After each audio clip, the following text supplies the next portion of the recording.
na hindi sanay mag-Tagalog, ang anak ng karakter ni Janeline Mercado na si Junjun, naging... Nasaan ka na, Junjun?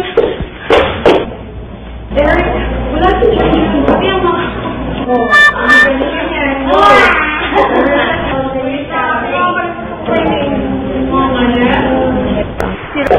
Alam ko, Junjun. Feeling ko po, mabubulol po ako sa mga ibang words kasi Tagalog, straight Tagalog po siya.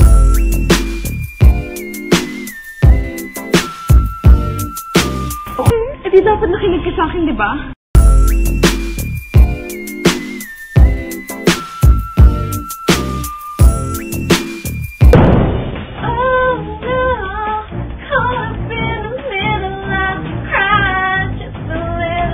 Pero yung song po na binigay niyo po sa akin, natuloy pa rin ang awit.